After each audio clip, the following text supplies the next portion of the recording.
नमस्ते, हजुरहरूलाई स्वागत छ मेरो च्यानलमा। आज मैले बटाईको रेसिपी लिएर आएको छु। आज बटाईको मासुको मैले ग्रेभी बनाएर देखाउँदैछु। यो अब म कटिङ गर्न गइरहेको छु। यो हेर्नुहोस् त, बटाईको मासु मैले काटेर ल्याइसकेँ, चप गरेर ल्याइसकेँ। अब यसलाई चाहिने सामग्रीहरू: तेल, प्याज चप गरेको, हरियो लसुनको पत्ता चप गरेको, गोरुबेरा चप गरेको, अनि हरियो खुर्सानी चप गरेको छु, अनि धनियाँ पनि चप गरेर ल्याएको छु, अनि गरम मसला यसमा हालेको छु 1 चम्चा, अनि अदुवा लसुन यो, अनि यो मसलाहरू नुन, बेसार, यो जिरा, खुर्सानी, अनि लास्टमा पानी चाहिन्छ। अब म भाँडा बसाल्दैछु बटाई बनाउनुलाई। मैले भाँडा बसालिसकेँ। अब तेल हाल्दैछु।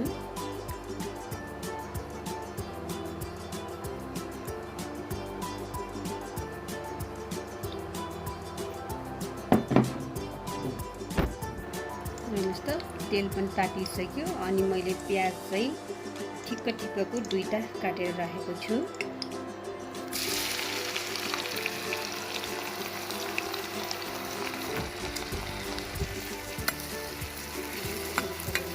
ग्रेभीको लागि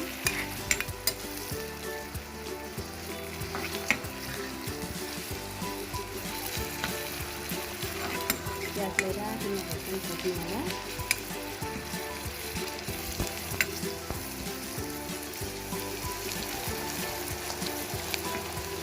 प्याज रातो भयो।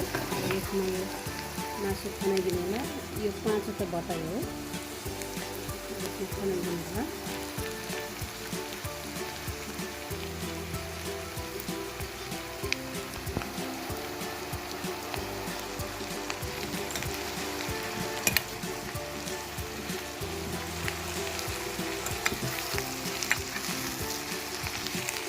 मजाले पकाउनु होला यसलाई।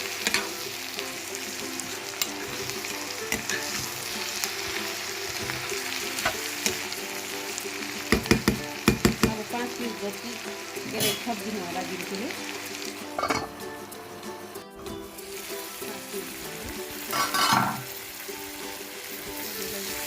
5 मिनट बनाउनु होला।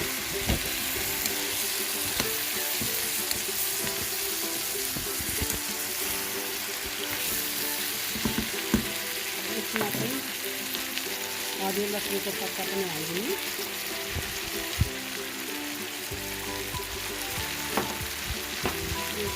गोरुबेरा पनि हालिदिन्छु मैले।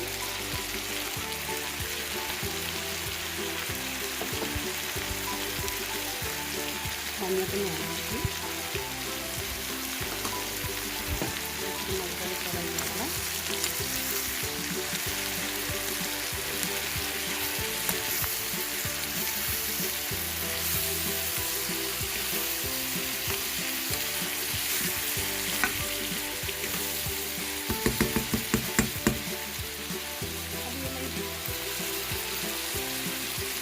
पानी राखेर 10 मिनट जति छोपिदिनु होला यसलाई।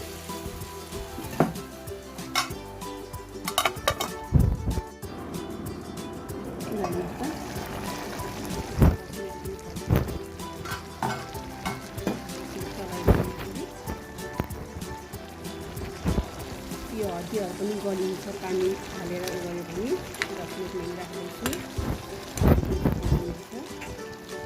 अब यसमा चाहिँ मैले यो काटेको चप गरेको खुर्सानी पनि हाल्दैछु।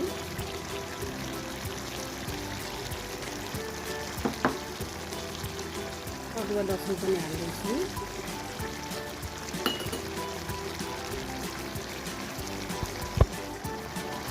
अनि यो गरम मसला 1 चम्चा हाल्दैछु। चलाइदिनु होला।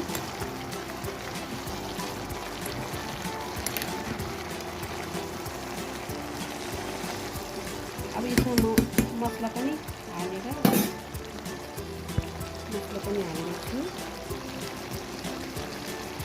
1 चम्चा बेसार, सानो चम्चाबाट जिरा 1 चम्चा, खुर्सानी 2 चम्चा, नुन चाहिँ स्वाद अनुसार आफूले कति चाहिन्छ त्यति हालेर मसलाहरू चलाइदिनुहोस्। अहिले अघि पानी चाहिँ बेसी किन हालेको भने यो हल्दी चाहिँ अलिक बनाउनु पर्छ, हल्दी नरम हुन्छ अनि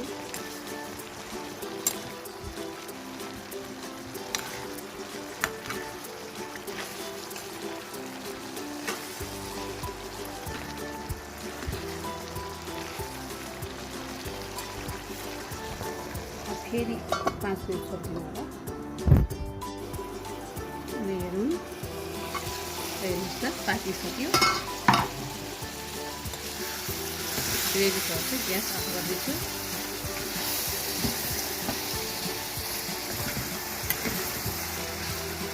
हेर्नुहोस् त मैले बताएको मासु ग्रेभी बनाएको छु। यो गर्मी महिनामा भन्दा पनि जाडो महिनामा बनाएर खानु होला, एकदम हिट हुन्छ यसले।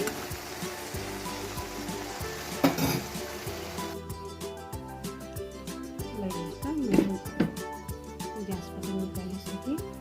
पाके ग्रेभी बनेको छ। यो बाथरोगको लागि अनि दमको लागि अरू के रोगको लागि पनि हुन्छ यो। र जाडो महिनामा एकदमै राम्रो हुन्छ यो खाना, एकदम तातो आउने यो गरम चिज हो। यो चाहिँ मासु बटाईको औषधि पनि लाग्छ। मैले चाहिँ आज ग्रेभी बनाएको छु। अब म यो बटाईको यो लेग पिस खाएर पनि हेर्छु।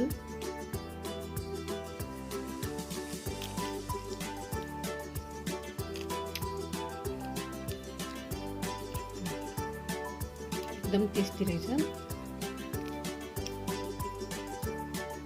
टेस्टी हुन्छ। एकचोटि हजुरहरूले पनि यो बटाईको मासु बनाएर खाएको छैन भने एकचोटि बनाएर खानु होला, एकदम टेस्टी हुन्छ। तर यो जाडो महिनाको लागि एकदम बेस्ट हो यो मासु चाहिँ। मेरो भिडियोलाई सपोर्ट गरिदिनु होला। यस्तै भिडियोहरू नयाँ भिडियोहरू अर्को पनि म लिएर आउँदैछु छु। तपाईहरुलाई मेरो भिडियो मन पर्छ भने लाइक, कमेन्ट, शेयर, सब्स्क्राइब पनि गरिदिनु होला। धन्यवाद।